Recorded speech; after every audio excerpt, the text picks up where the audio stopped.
We have no time to budget for tear gas. We have no time to be intimidated.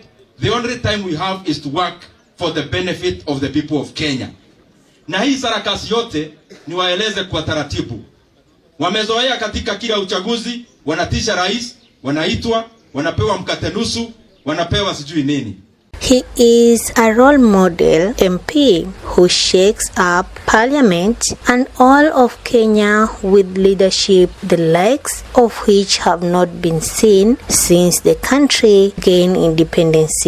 While the Kenyan parliament is filled with questions about where he learned these leadership skills. Samson Ndindi Nyoro was born on December 12, 1985 in the rural village of Gathukeini in Murang'a County, Kenya. He grew up in a modest household as the last born in a family of 4, where his mother was a small-scale peasant farmer and his father a carpenter, leading his hands to informal jobs to support the family. Early life was marked by financial hardship and the sudden loss of his father, events that shaped his determination to succeed against the odds. From a young age, Nyoro exhibited the grit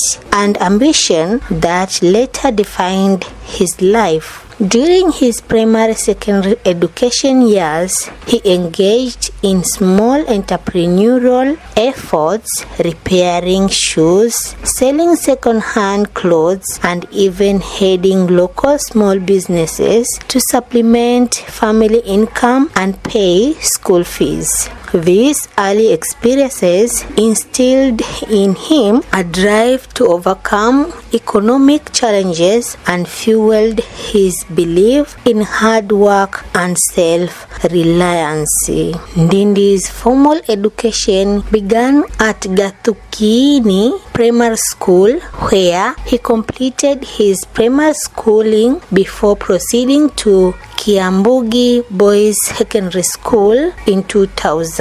At Kiambugi, he continued using enterprise and initiative to support his education, including odd jobs like shoemaking to help meet school expenses. He completed his Kenya Certificate of Secondary Education KCSE there, performing well enough to qualify for university admission, a notable achievement given his family's circumstances. In 2005, Nyoro enrolled at Kenyatta University, pursuing a Bachelor of Arts in Economics. His university years deepened both his academic knowledge and leadership skills. He worked part-time as a stockbroker to help finance his studies and was elected academic secretary of the Student Association,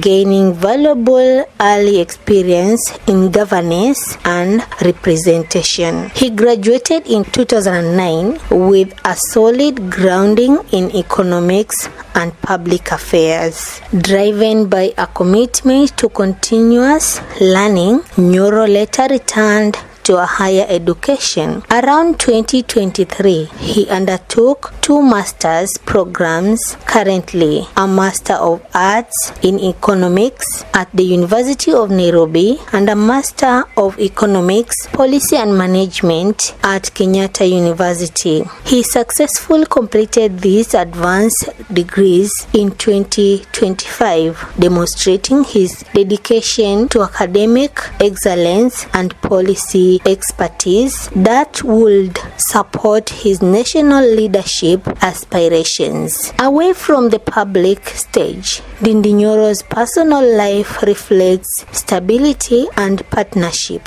He is married to Sophia Wambui, with their union formalized in a traditional ceremony in 2019. Sophia has maintained a relatively private life, offering personal support while staying out of political spotlight. Balancing family responsibilities with a demanding career in politics and business underscores Nyoro's effort to integrate personal fulfillment with public service. Behind the scenes, Nyoro remains committed to community development and entrepreneurship while integrating his academic background in impactful public policy discourse. His ability to juggle multiple roles, lawmaker, entrepreneurial, family man, and community advocate, has been central to his evolving public profile. Ndindi's first foray into leadership began in student politics at Kenyatta University. His role as a student leader provided foundation experience in representation, governance, and advocacy. After university, he continued his involvement in local affairs and in 2013 was appointed chairperson of the Kiharu Constituency Development Fund, CDF, a role responsible for steering local development initiatives. This position served as a stepping stone and base for his later political ascent. In 2017, at the relatively young age of 31, Ndindi Nyoro made a bold leap into national politics, contesting for the Kiharu constituency parliamentary seat on a Jubilee Party ticket. He won convincingly in the general election held on August 8, 2017, securing approximately 60,881 votes. His victory was widely regarded as a political upset against established figures in the region and marked the beginning of a prominent national profile. During his first term, Nyoro quickly distinguished himself as a vocal and dynamic parliamentarian. He became known for advocating fiscal prudence, transparent governance, and community-focused development initiatives. His analytical approach to policy and bold voice on economic issues quickly earned him recognition among Kenya's emerging young lawmakers. After establishing himself in parliament, Nyoro's leadership trajectory continued to rise. He was appointed chairperson of the National Assembly's Budget and Appropriations Committee. We have a very robust membership in this committee and we are ready. We want to be unorthodox in the way we make our budgets. We don't want to just repeat what the mistakes that have been done before of making incremental budgets. Incremental meaning you just pick up this department's budget and you just load in a percentage every year. We want to be meticulous, and the meticulous way of making a budget is that we are going to adopt zero-based budget, where we are going to interrogate every taxpayer's money that will be going to various ministries or departments. One of the most influential parliamentary positions responsible for overseeing Kenya's national budget and fiscal policies. In this role, he wielded substantial influence in shaping how public resources were allocated and held government agencies accountable for financial management. His tenure as chair was marked by a mix of praise for rigorous fiscal oversight and criticism from political opponents who viewed his assertiveness as confrontational. Despite his effectiveness, Nyoro's relationship with the broader governmental structure underwent strains. By 2025, political reshuffling within the ruling United Democratic Alliance UDA and the Kenya Kwanza coalition led to his removal as budget committee chair. I also don't know, and I am saying it in good faith. I didn't come here to accuse anyone today, or I only came to set the record straight. No one in the leadership of our coalition, from whichever position,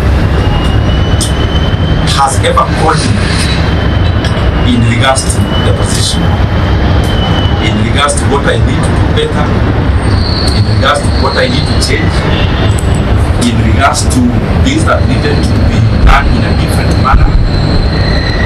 It's very good for me to put it into record, because as I said, I was holding this position knowing that I was serving Kenya, so I am also answerable. And in sincerity saying, there is no one who has ever called me, decision makers of our coalition, to say anything around this. I read in newspapers about myself the same way. Alongside shifts in internal party support, observers interpreted this as indicative of deeper friction between Nyoro's independent policy stance and the executive arm's priorities. In the 2022 general election, Ndindi Nyoro was successfully defended his parliamentary seat under the UDA banner, securing a decisive victory with over 68,000 votes against a much smaller vote count from his nearest competitor. The constituency returning officer hereby declares that Samson Ndindi Nyoro of ID number 243597333 has been duly elected as a member of National Assembly for Kiharu constituency in the election held on 9th day of August 2022.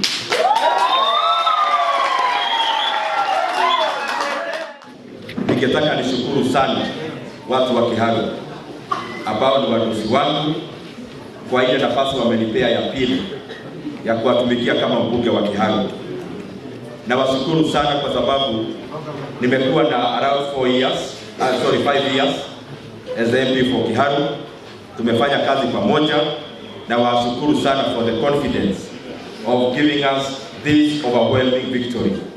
Pia ningetaka nishukuru sana. I really want to thank our returning officer akishikilia the chairman of IEBC.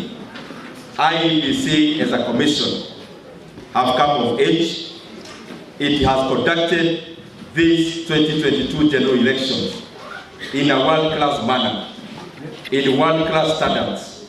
Nashukuru sana officials wote wa IEBC, from the chairman and commissioners, coming to the returning officers in various constituencies, coming to POs and their deputies, and even the clerks. Ile kazi mumefanyia nchi yetu ya Kenya. We appreciate the leaders because I think this is the most professional election that we have seen in our country.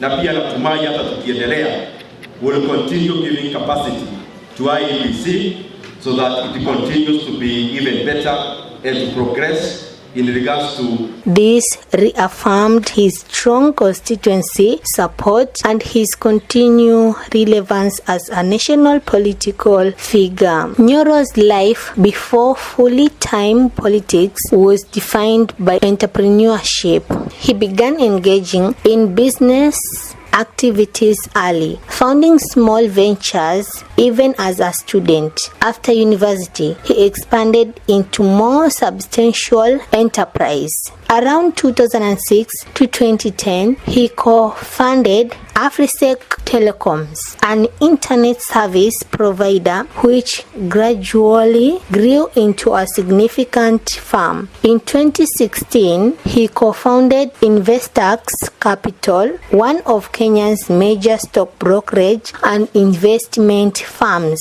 a venture that cemented his reputation as a knowledgeable investor and business leader. His business portfolio diversified into telecommunications, construction, civil works, and other sectors.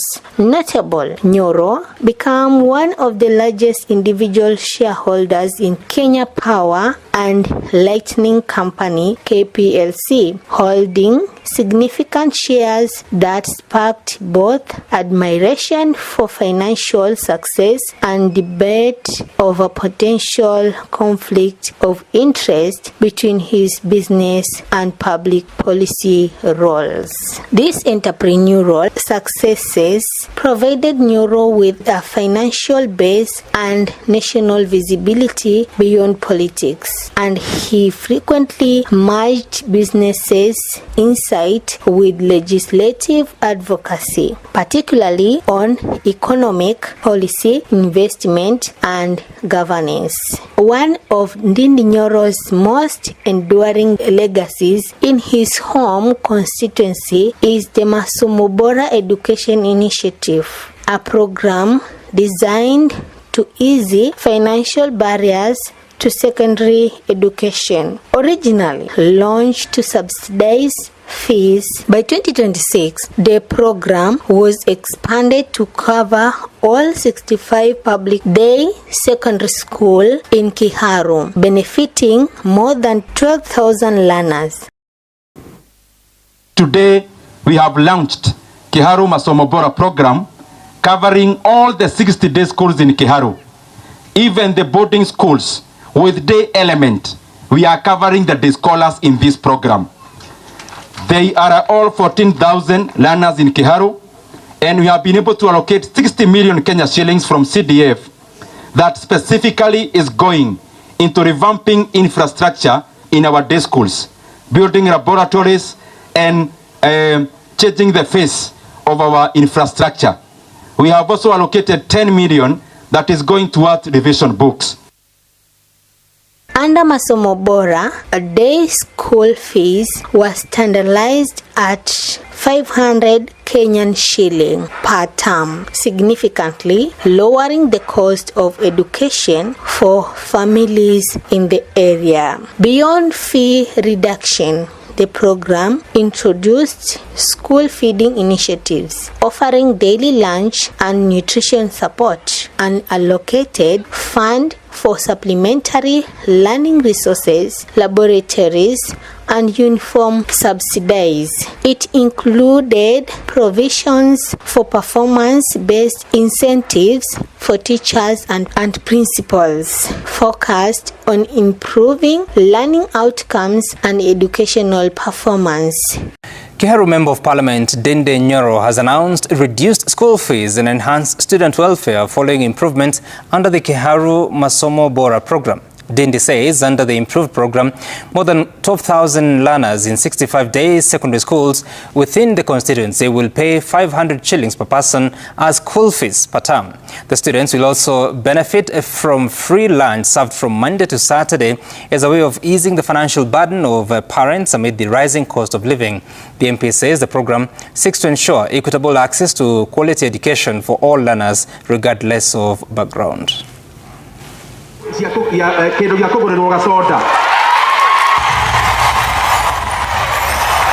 Tumeweka 10 million shillings of buying revision books for our day secondary schools. Tumeweka 50 million shillings ya kuweka mambo ya infrastructure kama laboratories in our day secondary schools. Tumeweka pia mambo ya motivation, the best improved teacher in every sub-county per subject. Tunawapeleka Mombasa for a week as motivation.